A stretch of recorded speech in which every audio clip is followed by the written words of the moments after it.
Una vez más, Dios les bendiga. Bienvenidos a la casa del Señor, ¿verdad? O en este lugar que se convierte en la casa de Dios, donde venimos a aprender de su palabra, donde somos instruidos, donde somos pues capacitados, ¿verdad? Nutridos, enseñados para enfrentar las cosas que nos tocan vivir. Y cada vez que vengamos, ¿verdad?, a este lugar, creo que ya lo sabemos, pero siempre es bueno recordarlo, hermanos. Dios siempre hay algo que nos va a decir, y eso que Dios nos va a decir nos va a ayudar en esos momentos, para esas situaciones que estamos pasando. A lo mejor esa respuesta, ¿verdad?, a una pregunta, o a lo mejor a una oración, o simplemente es Dios queriéndonos llevar a otro nivel. No lo digo en un sentido triunfalista, no digo, hablo de prosperidad económica, me refiero espiritualmente a un crecimiento. Entonces vengamos a la expectativa de que hoy Dios nos va a decir algo, amén. A lo mejor venimos con algún pendiente o alguna preocupación. Eso es completamente humano, eso es completamente natural. A lo mejor venimos un poco cansados del trabajo o del estrés, un poco fatigados. Eso también es completamente normal, natural, que somos seres humanos todos aquí, ¿verdad? Somos personas normales. ¿O quién es de Marte para que me pase ahí me dé right un día? Todos somos humanos normales, pero que nuestra oración sea que nos dé la fuerza el Señor para poder, ¿verdad?, recibir la palabra y llevárnosla en nuestro corazón para vivirla, amén. Entonces vamos a empezar. Entonces hoy es el tema número 13 que hemos titulado el encuentro en la zarza, ¿ok? Y este encuentro nos va a enseñar mucho sobre pues algo que Dios nos va a decir aquí, ¿verdad? Creo que ya todos sabemos de quién vamos a hablar, pero acompáñenme a leer en el libro de Éxodo, capítulo 3, en el versículo, fíjense lo que vamos a ver, en el versículo 3, Éxodo capítulo 3, versículo 3. Este es un pasaje muy conocido también, ¿verdad? Sabemos qué sucede aquí, pero siempre Dios tiene algo que enseñarnos. A lo mejor ya lo he leído muchas veces, ya lo he estudiado muchas veces, pues mejor todavía, ¿sí o no? Porque ya estamos un poquito más familiarizados con lo que vamos a mencionar, ¿ok? Éxodo capítulo 3, versículo número 3, ¿estamos ahí? Ok, vamos a leer todos juntos. Dice: entonces Moisés dijo: iré yo ahora y veré esta grande visión. ¿Por qué causa la zarza no se consume, no se quema? Amén. Acompáñenme a hacer una oración para ponernos en las manos de Dios. Oremos. Padre, te damos gracias en esta hermosa tarde porque nos permite estar aquí. Hoy reconocemos que todo lo que hoy somos y todo lo que hoy tenemos es por su gracia. Padre, reconocemos que necesitamos más de su sabiduría, más de su palabra, más de su amor, de su perdón, de todas las cosas que provienen de ti, la verdadera fuente de nuestra salud espiritual y de nuestra estabilidad espiritual. Hoy queremos tomarnos el tiempo para agradecerte toda nuestra vida, Padre, aunque a veces por el tiempo, por el trabajo, por las prisas, no nos damos el tiempo para agradecerte por todo. Hoy queremos hacerlo y estamos ante ti. Queremos presentarnos, Señor, siendo completamente honestos con todo lo que traemos, para que tú nos ayudes, Padre, a poder estar atentos a tu palabra, porque hoy creemos que tú nos vas a hablar. Hoy venimos a recordar este compromiso que tenemos contigo de escuchar tu palabra, pero de recibir lo que tú tienes que decirnos, de escuchar el mensaje que tú tienes para nosotros, Señor. Te pedimos que nos concedas un corazón enseñable y la guía de tu espíritu para poder ser edificados, confrontados, alimentados, Señor, y también conquistados por tu palabra para salir convencidos de vivir para ti, Señor. Te lo pedimos en el nombre de Jesús y todos juntos decimos amén y amén. Ok, bueno, pues creo que todos sabemos qué pasa aquí, ¿verdad? Pero miren, antes de empezar yo quiero decir algunas cosas. ¿Alguna vez has sentido, hermanos, se lo voy a decir de esta manera muy personal, no lo hago con el sentido de falta al respeto, ya sabemos, en el amor de Cristo, pero lo quiero plantear de esta manera. ¿Alguna vez has sentido que tu vida ha entrado como en un bucle? ¿Saben qué es eso? Como ¿verdad? Como en una especie de stand-by, ¿no? En un bucle infinito, que te levantas, trabajas, pagas cuentas, duermes y luego repites otra vez, ¿no? Para muchos la fe se ha vuelto una rutina más. Esperamos que Dios nos hable, ¿verdad?, en los grandes eventos a veces, nada más, o en los congresos, o en los momentos de éxtasis emocional. Pero el encuentro que cambió la historia o bueno, una buena parte de la historia del pueblo de Israel no ocurrió en un templo, ¿verdad? Sino en un día de trabajo común, en el lugar menos esperado, y a la persona que ya se sentía acabada. Hoy vamos a aprender, ¿verdad?, en este episodio, ¿verdad?, en este viaje con Moisés, cómo esta parte de su historia nos enseña que un encuentro personal con Dios no es un premio para los perfectos que están en la cima, sino una interrupción divina para los que están en el desierto. Dios no sale al encuentro de Moisés para darle un mensaje bonito necesariamente. Sale para darle una identidad nueva y una misión que lo supera. Así que, hermano, hermana, prepárate, porque quizás tu desierto actual es solo el escenario que Dios eligió para encender su zarza delante de ti. Amén. Bueno, dicho esto, creo que ya sabemos un poquito de la historia. Moisés, ¿verdad? No vamos a leer todos los versículos, no vamos a leer toda la historia, pero creo que ya sabemos qué pasó.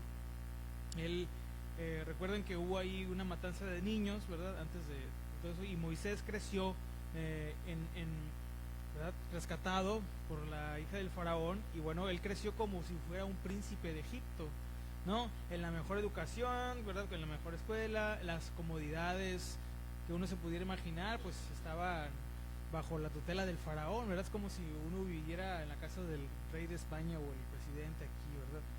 Entonces vivía o creció en un ambiente completamente, pues, lujoso, cómodo, ¿ok? No tenía ninguna necesidad en cuanto a lo material, ¿ok? Banquetes, comida de lo mejor, ¿ok? Esto era lo que en donde él creció. Pero un día sucede que se encuentra como a un egipcio, ¿verdad?, lastimando o maltratando a un hebreo, a uno de sus hermanos, y Moisés se molesta, tiene un actúa de forma precipitada y pues le quita la vida a este egipcio.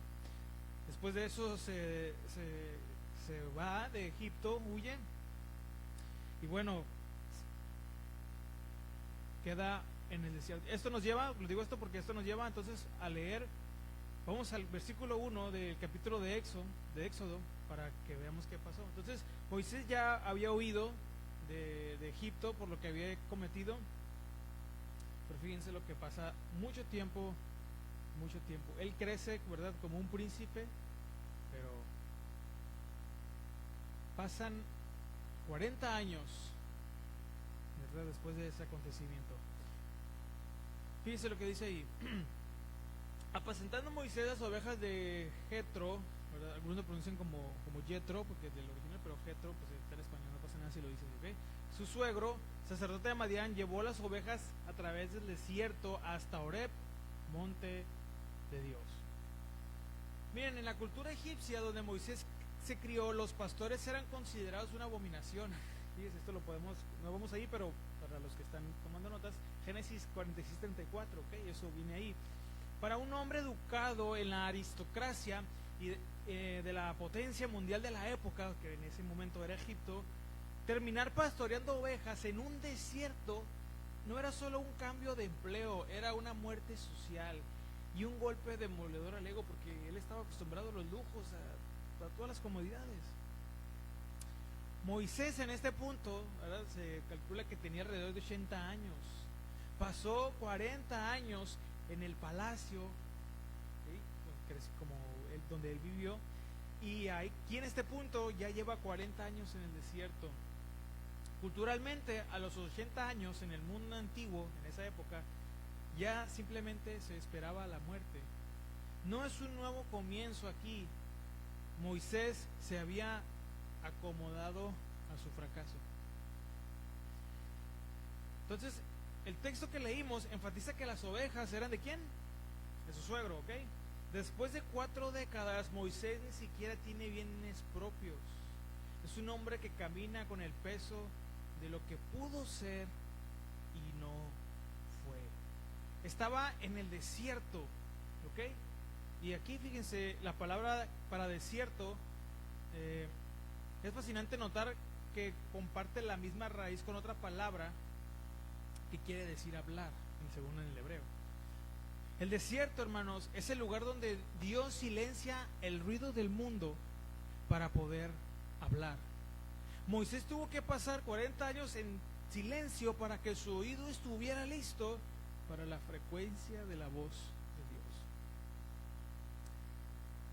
Bueno, muchos cristianos hoy están enojados con Dios porque suelen o porque sienten que están en un desierto de anonimato o en un trabajo que consideran de menor a su capacidad, ¿no? Moisés estaba en el lado profundo del desierto. Esto nos hace preguntarnos, o nos debe llevar a esta pregunta: hermano, hermana, ¿estás siendo fiel en pastorear las ovejas de otro mientras esperas tu llamado? ¿O has permitido que el desierto amargue tu corazón y te haga pensar que Dios ya se olvidó de ti? Quiero decirte, querido hermano, querida hermana, que Dios no te ha olvidado. Te está vaciando de Egipto para llenarte de Él. ¿Por qué digo esto? Porque para que podamos entender cómo pudiera ser que Moisés se sintiera. Imagínense estar en el palacio, en la comodidad de estar siendo un pastor de ovejas en el desierto, de tenerlo todo a no tener nada. Bueno, esto nos lleva a nuestro primer punto. Como voy a leer Éxodo capítulo 3, versículo 2. Esto fue todavía parte de la introducción, pero vamos a ver aquí la zarza y la presencia que no destruye, ¿ok? Éxodo capítulo 3, versículo número 2. Dice: y se le acercó el ángel de Jehová en una llama de fuego en medio de una zarza, y él miró, y vio que la zarza ardía en fuego, y la zarza no se consumía. Que algo muy interesante, porque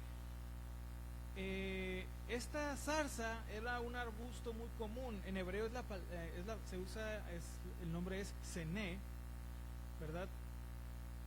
Es un arbusto espinoso, hermanos, esta zarza, seco, nudoso y muy quebradizo. En el desierto del Sinaí, debido al calor extremo, fíjese esto, que puede más o menos como lo que... ¿Cuánto llegamos aquí el año pasado? ¿Los 50 y qué? ¿Doda? Bueno, ahí más o menos llegaba a superar los 45 grados. O sea que uno en otros podía vivir ahí, ¿no? Sin refri.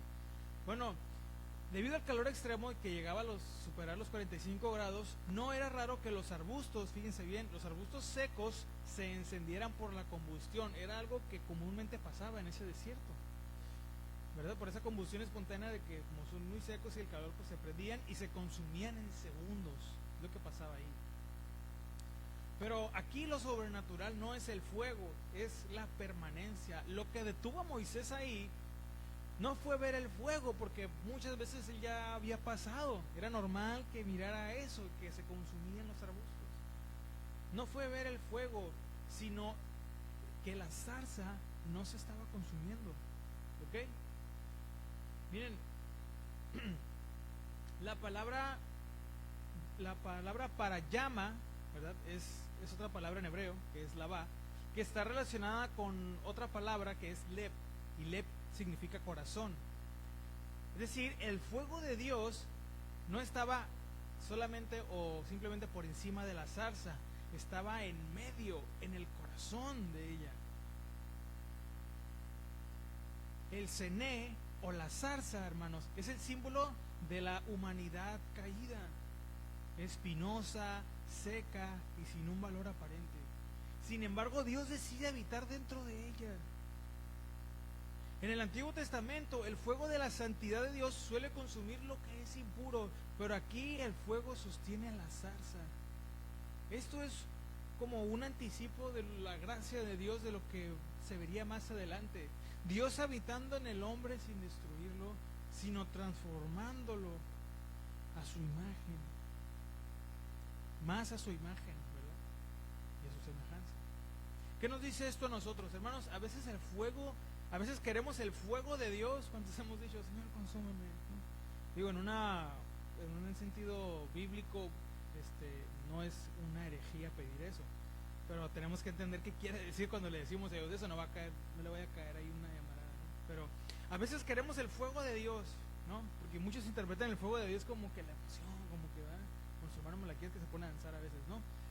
A veces queremos el fuego de Dios, su poder, sus dones, su unción.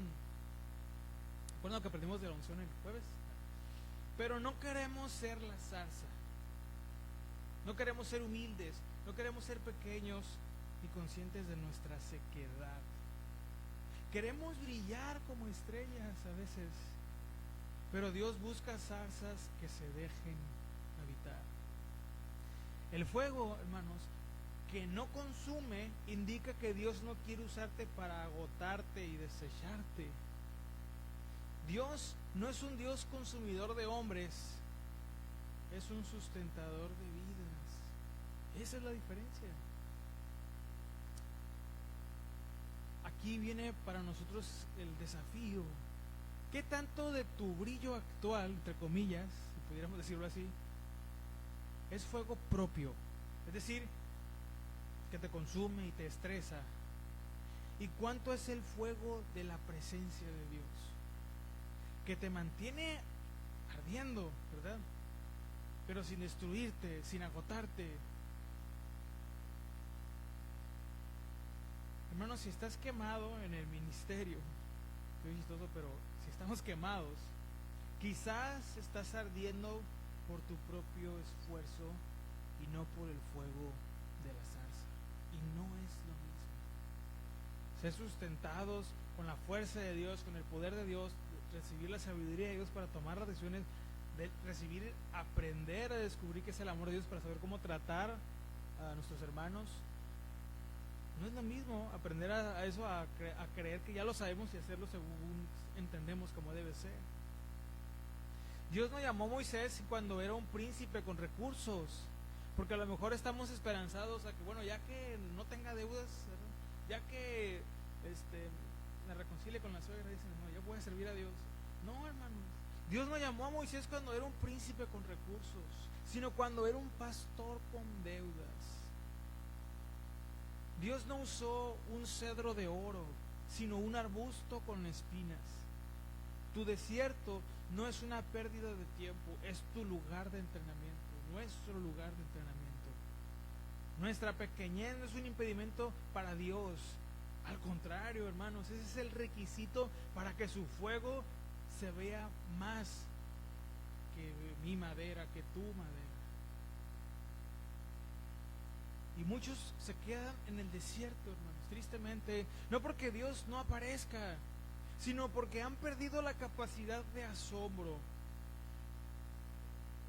porque ya no prestan atención. Pero vamos a profundizar en esta escena, fíjense, lo que pasa aquí.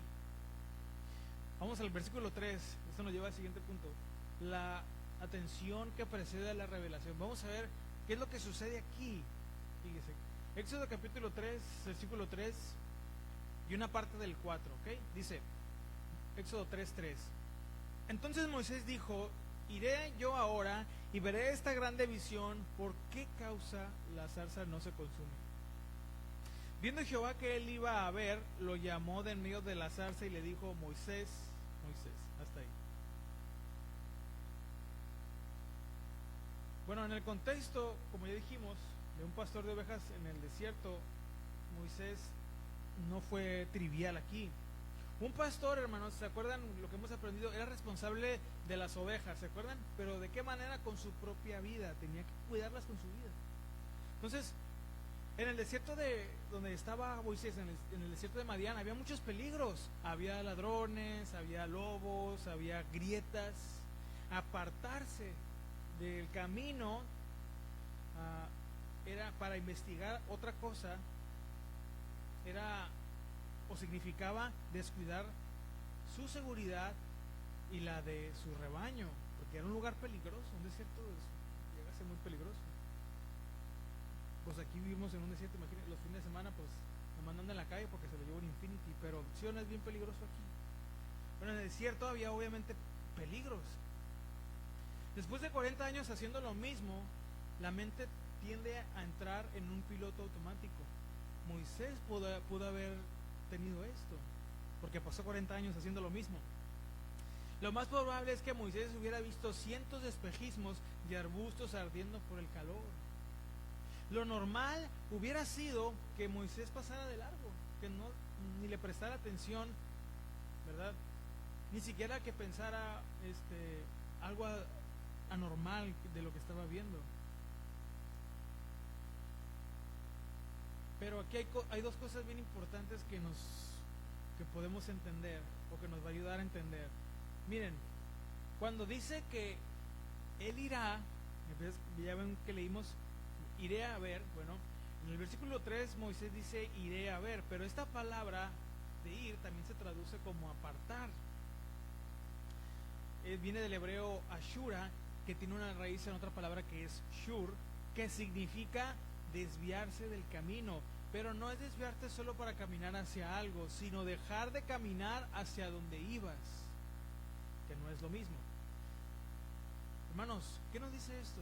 Que para ver lo que Dios está haciendo, ¿cuántos quieren ver lo que Dios está haciendo en sus vidas? ¿O quieren empezar a ver lo que Dios puede hacer en sus vidas?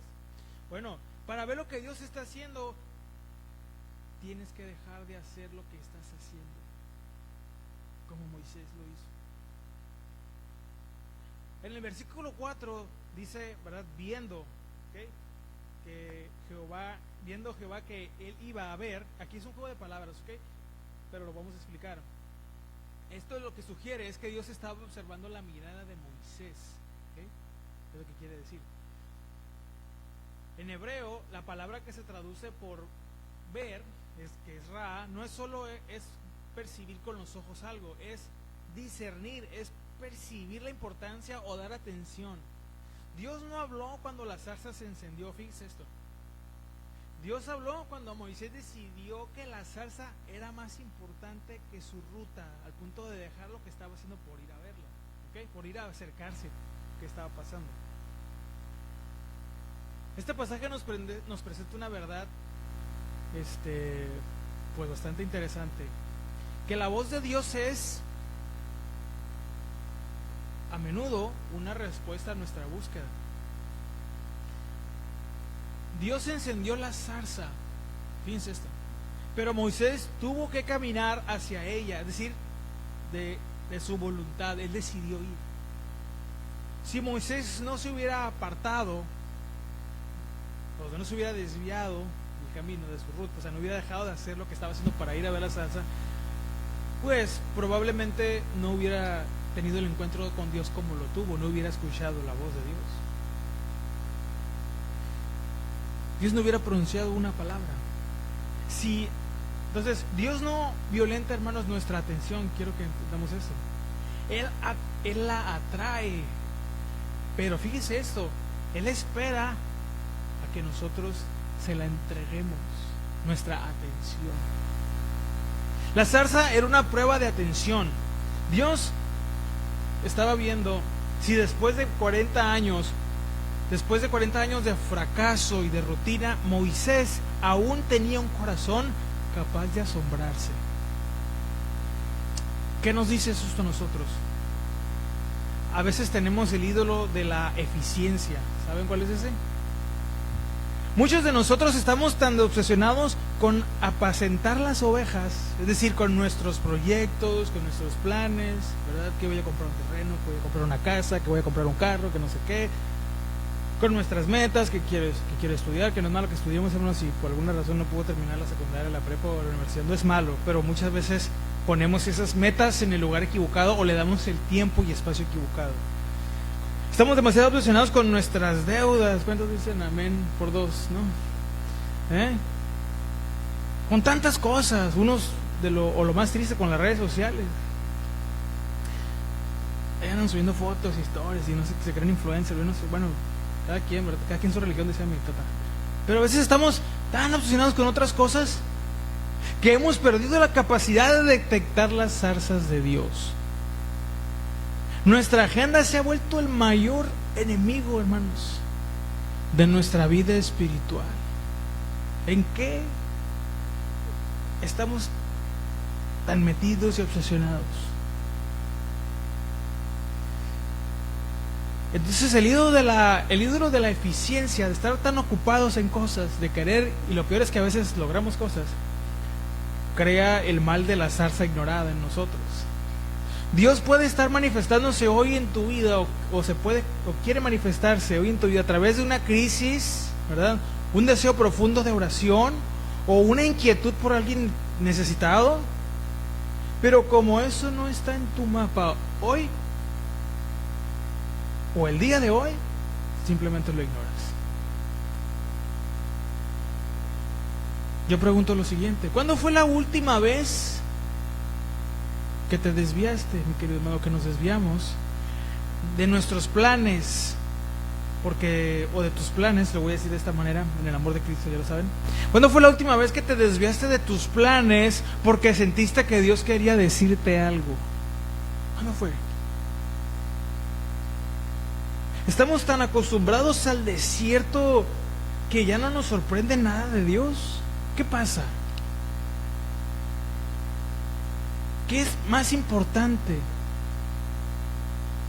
que lo que Dios tiene que decirnos para decirle que a Dios, espérame Dios, ya que vaya a apagar la luz, ya que vaya a apagar la copa, ya que vaya, luego ya vengo contigo, pero espérate? ¿Qué es? ¿Qué pasa? ¿Por qué? Hermanos, el versículo 4 es bastante aterrador, pero al mismo tiempo esperanzador a la vez. Porque dice, viendo Jehová que él iba a ver, lo llamó. Esto significa que Dios está en silencio, observando. Fíjense esto. ¿Qué es lo que captura tu atención, mi atención? Si tu atención está siempre en tus problemas, en mis problemas, y mi atención siempre está en mis problemas, hermanos, no vamos a escuchar la voz de Dios. Dios guardará silencio. Pero si te apartas del camino, si te desvías, ¿verdad? Si dejas de hacer lo que estás haciendo para buscar su rostro, Él seguro que nos va a hablar, seguro que te va a hablar, que te va a decir. Y hay algo que Dios tiene que decir siempre. Bueno, una vez que Dios ha captado la atención de Moisés, establece las condiciones del encuentro. Fíjense esto.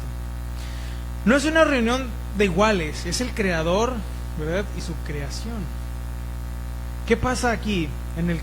Vamos al versículo 5, fíjense, Éxodo 3:5. Vamos a ver este encuentro, ¿verdad?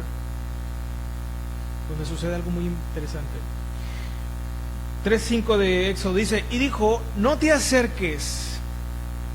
Pues no quería que se viniera, vamos a leer, No te acerques, le dijo, quita tu calzado de tus pies, porque el lugar en que tú estás, tierra santa es. A primera vista este versículo uno lo lee y dice, bueno, parece como que pues no hay nada, pero como que quiere que venga y luego le dice que se vaya. Pero vamos a leer más, con más meditación, más detenimiento. Miren, en la antigüedad, en el Antiguo Oriente Próximo, más bien, el acto de quitarse el calzado tenía cierto simbolismo, ¿ok? ¿Qué era lo que representaba? Bueno, las sandalias, hermanos, eran el contacto directo con el polvo, el estiércol y la impureza de los caminos.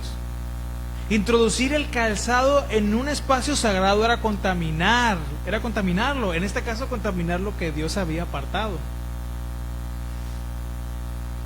También y fíjense, el calzado era marca de el estar descalzos era la marca de la servidumbre, porque los esclavos en Egipto y en el desierto solían andar descalzos. Fíjense esto. Al pedirle a Moisés que se quite el calzado, Dios le está diciendo, Moisés, ya no eres dueño de estas ovejas, ni el dueño de tu tiempo. Estás entrando en mi casa bajo mi autoridad. Culturalmente hablando, el calzado también se usaba para otras cosas, como transacciones legales, ¿verdad? Por ejemplo, como en el libro de Ruth, ¿se acuerdan qué es lo que sucede ahí? Que entregar o quitarse el calzado era un símbolo de ceder un derecho, o una propiedad. Moisés estaba cediendo el derecho sobre su propia vida al aceptar quitarse el calzado. Pero ¿por qué Dios le pide que se quite el calzado? Además de esto, porque el lugar donde está, ¿qué le dice? Tierra, ¿qué? Santa es. Y ya sabemos qué quiere decir la palabra santo, ¿se acuerdan? Que quiere decir separado, ¿ok? Bueno, pero en este contexto, la palabra santo se aplica a la tierra, lo ordinario, ¿ok? Porque es el suelo del desierto. Eso que es bastante común se vuelve sagrado, pero por la cercanía de Dios. Hermanos, la santidad no es una sustancia mágica en el suelo, es por la presencia de Dios que reclama exclusividad sobre lo que toca.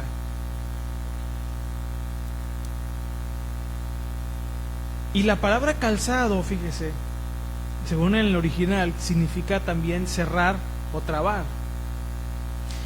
Hermanos, el calzado encierra el pie, ¿para qué? Para protegerlo, ¿sí o no? Entonces Dios le pide a Moisés que rompa su encierro, que deje de protegerse a sí mismo para que pueda sentir el terreno de Dios. Es curioso que, retomando lo que dije al principio, que Dios lo llama, pero luego le dice no te acerques. ¿Pero por qué le dice eso? Esto es algo como contradictorio, ¿no? O paradójico. Dios desea intimidad, porque lo llama por su nombre, ¿verdad? Que le dice Moisés, Moisés, dice el pastor, Moisés. Pero le pide reverencia, porque le marca un límite.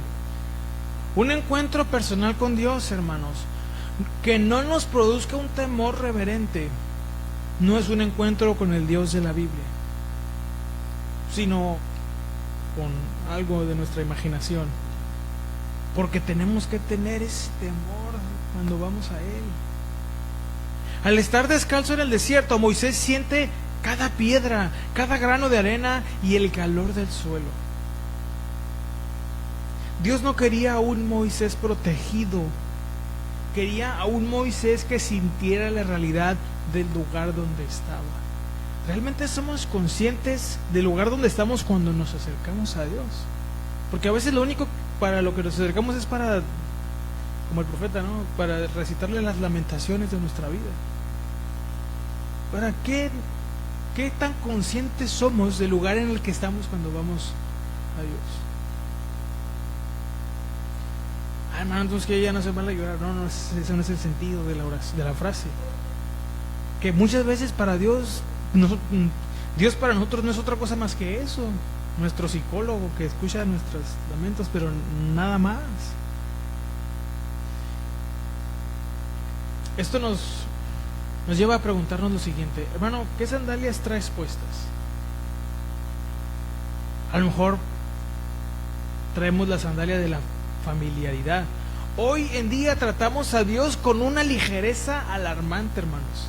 Entramos en su presencia, es decir, en oración, sin quitarnos el calzado, cargando nuestro orgullo, nuestra autosuficiencia y nuestro pecado no confesado. Pensamos que Dios pues es mi amigo, Dios es mi amigo, y olvidamos que Él es el juez de toda la tierra. ¿Cuáles son esas sandalias? A lo mejor traemos la sandalia del orgullo, ¿no? Yo sé cómo resolver mi vida, Señor. Nomás vengo aquí porque, hermano, ¿usted qué sabe? Yo ya sé cómo hacerlo, ya lo sé todo. Bueno, el calzado del pasado. Moisés pudo haber usado sus heridas de Egipto como calzado para no sentir a Dios. O el calzado de los títulos. Yo soy el ministro, yo soy el líder de la alabanza, yo soy, no sé, yo soy el pastor, bueno, el pastor. Yo soy el que sabe, yo soy el que sabe. ¿Quién sabe, hermanos? Dios no puede usar a un hombre que se protege de él mismo. O sea, Dios no me va a usar a mí si yo me quiero proteger de él.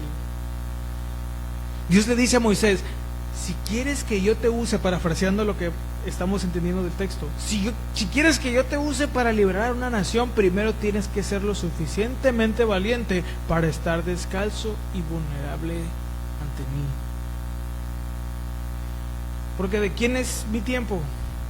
¿De quién es mi vida? Si fuera mía, la voy a destruir. Si mi vida es mía, la voy a destruir. Si mi tiempo es mío, lo voy a desperdiciar. Pero si es de Dios, tengo que aprenderle a darle a Dios lo que es de Dios. ¿Qué es de Dios en su vida, hermano? Pues la Biblia, hermano. Bueno, ¿qué es de Dios en su vida? ¿De verdad Dios es el dueño de mi tiempo, de mi espacio, de mi corazón, donde están mis emociones? ¿Cuál es esa área, hermano, de tu vida que mantienes calzada, o sea, protegida, cerrada, oculta, para que Dios no la toque? Dios te dice hoy: quita el calzado, ríndete, hasta que no sientas mi santidad en tus pies desnudos, no podrás llevar mi mensaje a los demás. No vamos a poder cumplir el propósito que Dios tiene para nosotros. ¿Sabía que Dios tiene un propósito para usted? No está hablando de vivir en San Pedro 3, ya sabe, ¿no? ¿Sabía que Dios tiene un propósito para usted? Que todos tenemos en la familia de Dios, por algo estamos aquí, Dios nos da nuestro gracia y su amor. Todos tenemos un lugar, hermanos. Todos tenemos un don, un talento, algo que dar. No es como en el trabajo, que somos un número, que usted es un número nada más, un activo de la empresa. No, en la familia de Dios usted tiene un lugar. Dios no se olvide de usted. Cuando la silla está vacía aquí, ¿quién cree que es el más triste? Yo no, ni me mire a mí. Dios. El que se queda esperando en las mañanas a la oración. Híjole, ahora no vino otra vez. Pero bueno, un día va a venir. Moisés tuvo que aprender que el reino de Dios, que en el reino de Dios más bien, el camino hacia arriba comienza hacia abajo, arrodillado, descalzo en la arena. No puedes caminar hacia el propósito de Dios, hermano o hermana, si primero no te has detenido ante su santidad.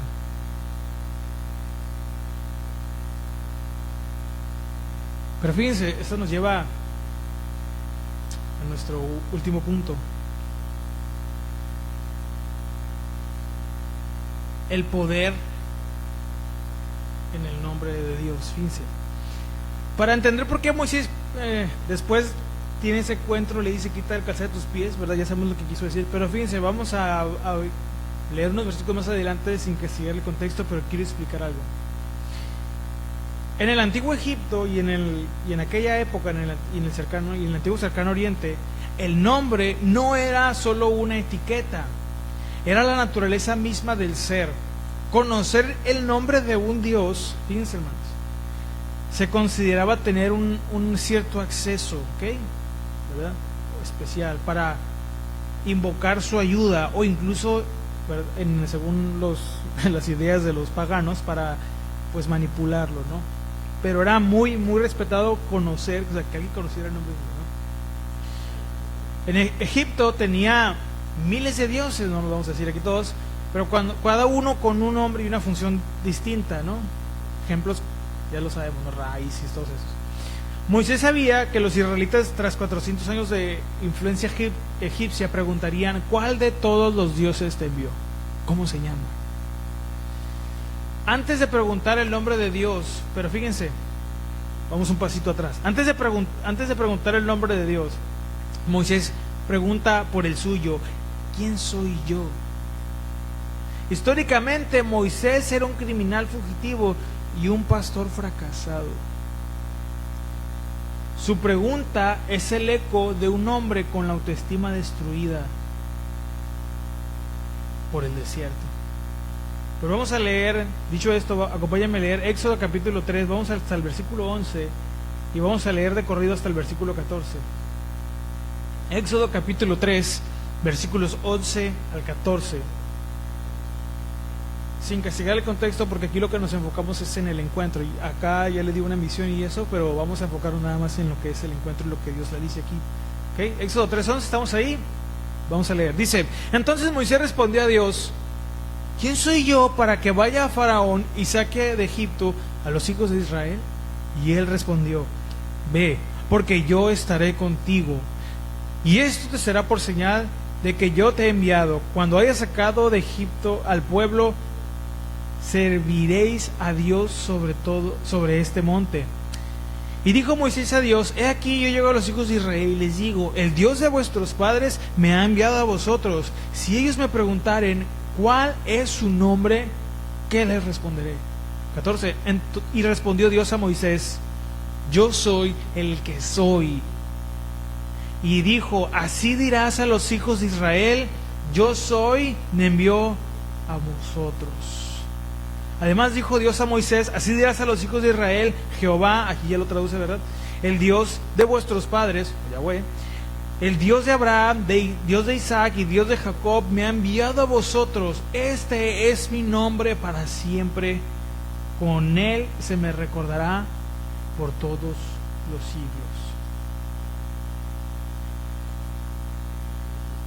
Le dice: yo soy el que soy. Ya lo hemos leído mucho y lo hemos estudiado, pero fíjense, hermanos, aquí hay tres cosas muy profundas en este versículo, en este pasaje. Es la primera, en el hebreo, yo soy el que soy, es Heye Asher Heye, ¿ok? Pero vamos a ver qué quiere decir esto. La palabra Heye es la primera persona del verbo Hayá, que quiere decir ser o estar.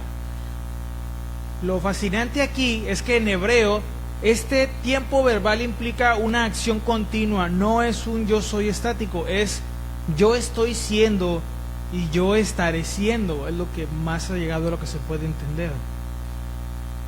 ¿Por qué es importante entender esto? Porque Dios no se define por lo que hizo en el pasado solamente, sino por su presencia activa en el presente y en el futuro. Dios es el autoexistente, nadie lo creó. Él es el que hace que las cosas sucedan. Él es el motor soberano de la historia. Dios no gasta tiempo convenciendo a Moisés de que Él es capaz, de que Moisés es capaz. Dios simplemente le asegura que Él es suficiente, que Dios es suficiente. Un encuentro personal con Dios, hermanos. En un encuentro personal con Dios, tu identidad no se sana a través de la psicología del yo puedo, sino a través de creer en quién es Dios.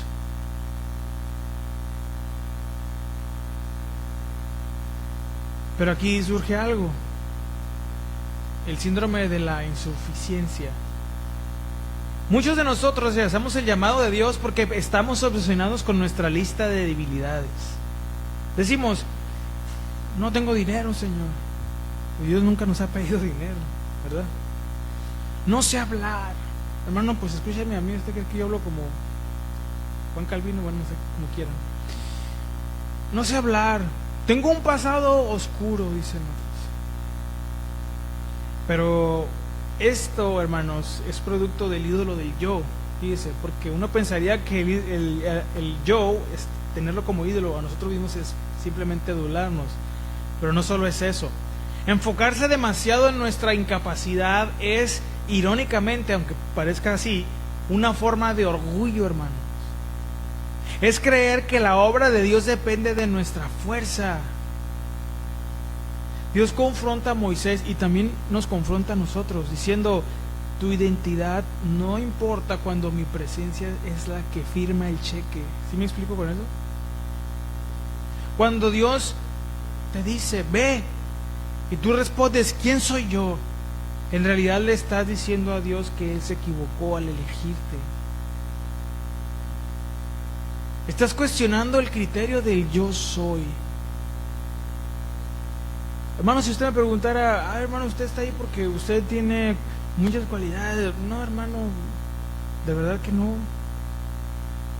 Tengo mente de teflón, decía mi abuelito. Todos soy muy despistado, aunque usted no lo crea. Es la gracia de Dios, es la fuerza de Dios. A veces he escuchado que le dicen al pastor o entre los hermanos, ¿verdad? Es que no sé cómo le hace, yo no hago nada, nosotros no hacemos nada, ¿verdad, hermanos servidores? ¿Quién es? Dios. ¿O a poco se imaginó, hermano César, que iba a corretear a 10 varones? Pero ¿quién le da la fuerza? El Señor. Yo lo miro al hermano César y digo, ay, ya le están saliendo canas al hermano. Just for men, hermano. ¿Qué es, hermanos, lo que te detiene hoy? Entonces, regresando a este punto, ¿qué es lo que te detiene hoy para cumplir lo que Dios te ha pedido? ¿Qué? ¿El dinero? Dios no quiere el dinero. Capacidades, nadie. ¿Qué dice 2 Corintios? Que lo más vil y menospreciado. Ay, hermano, es que yo no terminé la primaria. Bueno, lo más vil y menospreciado escogió Dios. ¿Qué es lo que te detiene de hoy cumplir lo que Dios te ha pedido? ¿Es una invitación real? ¿Es una invitación real? ¿O es que no has entendido quién es el yo soy? Si Dios es lo que es, entonces Él será para ti lo que sea que necesites verdaderamente. Provisión, sabiduría, consuelo, valor, fuerza. Dios suple las necesidades de nuestra vida, no solo en lo material, hermano, porque luego de repente pensamos que cuando el Señor le dice, nos enseña a orar en el Padre Nuestro, danos el pan diario, nomás se refiere a las necesidades materiales. No solo es lo material, es lo espiritual. ¿Quién es el pan de vida? Entonces, cuando en la oración del Padre Nuestro, cuando dice el pan, ¿verdad? Nuestro, dánoslos, es que el alimento, lo que sustente en todos los sentidos, sea suplido por ti, Señor. Y eso es lo que Dios hace. El encuentro, hermanos, vamos hacia el final. El encuentro de Moisés comenzó con un arbusto común y terminó con el nombre que sobrepasa todo nombre, el yo soy. Dios se le reveló a Moisés cuando Moisés pensó que ya nada iba a pasar en su vida, que iba a morir como un fracasado, que nada bueno iba a suceder ya en su vida, que ya no tenía nada, solamente esperar el día de su muerte. Moisés entró al encuentro como un pastor de ovejas que no tenía nada y salió como un libertador que lo tenía todo, porque Dios estaba con él. Hoy la misma zarza arde para ti, hermano, hermana. Deja de preguntar quién eres tú y comienza a adorar al que siempre es.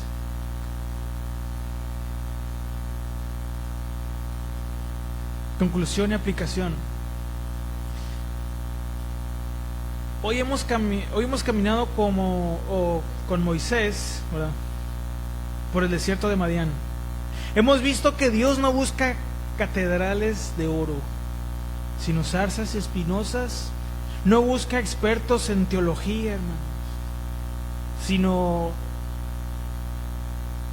pastores, a personas que reconozcan su sequedad. Pero ahora la zarza no está en el Sinaí, la zarza está aquí. Está la palabra que has escuchado hoy en el fuego de Dios, interrumpiendo tu rutina, has pasado años diciendo, mañana buscaré a Dios, cuando resuelva mis problemas me entregaré. O peor aún, has pasado años creyendo que tus errores en Egipto, en el pasado, te han descalificado para siempre. Y yo vengo a decirte que no es así. Dios te ha llamado por tu nombre hoy, igual que lo hizo con Moisés.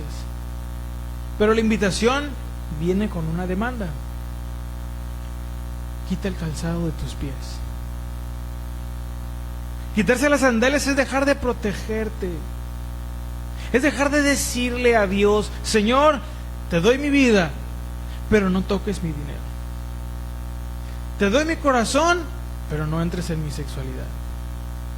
Te sirvo en la iglesia, pero no me pidas que perdone a quien me hirió, porque estar descalzo ante Dios es estar totalmente expuesto. Es reconocer que no tienes nada que ofrecerle excepto tu disposición, mi disposición. Si quieres el fuego de su presencia, ¿cuántos quieren el fuego de su presencia? Amén. Yo creo que no voy a decir porque después de lo que... Bueno, amén. Tienes que aceptar la vulnerabilidad de su santidad. Quizás estás diciendo en tu interior lo mismo que Moisés dijo: ¿y quién soy yo? No soy nadie, no tengo nada, mi familia está destruida, mi fe es pequeña. Escucha bien, hermana. Tu insuficiencia no es un problema para Dios, es el requisito. Porque nadie llega sabiéndolo todo, nadie llega entendiéndolo todo, nadie llega arreglado a Cristo. Nomás míreme, hermano. ¿Tú crees que nadie llega arreglado a Cristo? Nadie llega sin defectos al Señor. Ese es el requisito. Dios no respondió a la pregunta de Moisés, ¿verdad? Cuando le dijo: ¿y quién soy yo? No le respondió: mira, es que tú eres especial, Moisés. Tú eres el consentido. No le dijo eso. ¿Qué le dijo Dios? Diles que yo soy, te he enviado. Hermano, si te falta fuerza, Él es tu fortaleza. Si te llega a faltar dirección, Él es tu camino, Él debe ser tu camino. Y si te falta perdón, que sientes que no has recibido el perdón, Él es tu redención. Dios no es el yo fui o solamente el yo seré. Él es el yo soy, que siempre será y nunca dejará de ser. Aún en tu presente más oscuro, Dios es el yo soy. ¿Usted lo cree? ¿Por qué no nos ponemos de pie para orar? Y quitarnos eso, hermanos, que nos ha impedido tener ese encuentro con Dios y esa vida que primeramente Él quiere que vivamos, una vida plena en Él, donde su obra se vea. Así que ahí donde se encuentra, vamos a orar todos, cierra sus ojos conmigo y vamos a orar. Vamos a confesarnos delante de Dios. Yo no sé qué Dios le ha pedido, qué te ha pedido, hermano, hermana, pero vamos a quitarnos las sandalias. Oremos. Gracias, Padre, por tu palabra. Hoy reconozco, Señor, que hemos pasado mucho tiempo pastoreando nuestros propios planes en el desierto. Hoy reconozco que he pasado de largo frente a muchas zarzas que encendiste para mí. Pero hoy decido quitarme el calzado, Señor. Suelto mi orgullo, suelto mi necesidad de control, suelto mis títulos y mis fracasos también. Me presento descalzo ante tu santidad, no porque sea digno, sino porque tú me has llamado. Me rindo ante ti, el yo soy. Ya no importa quién soy, solo importa quién eres tú conmigo. Señor, consúmeme, dígalo conmigo, consúmeme con tu fuego. Pero no para destruirme, sino para que otros vean tu luz a través de mis espinas, Señor. Envíame a donde tú quieras, porque ahora sé que no voy solo, voy en el nombre del que siempre está, para que tú seas glorificado, para cumplir, Señor, con el propósito, el llamado que tú has puesto en nuestras vidas. Consume todo nuestro ser para tu gloria, en el nombre de Jesús. Y todos juntos decimos amén y amén.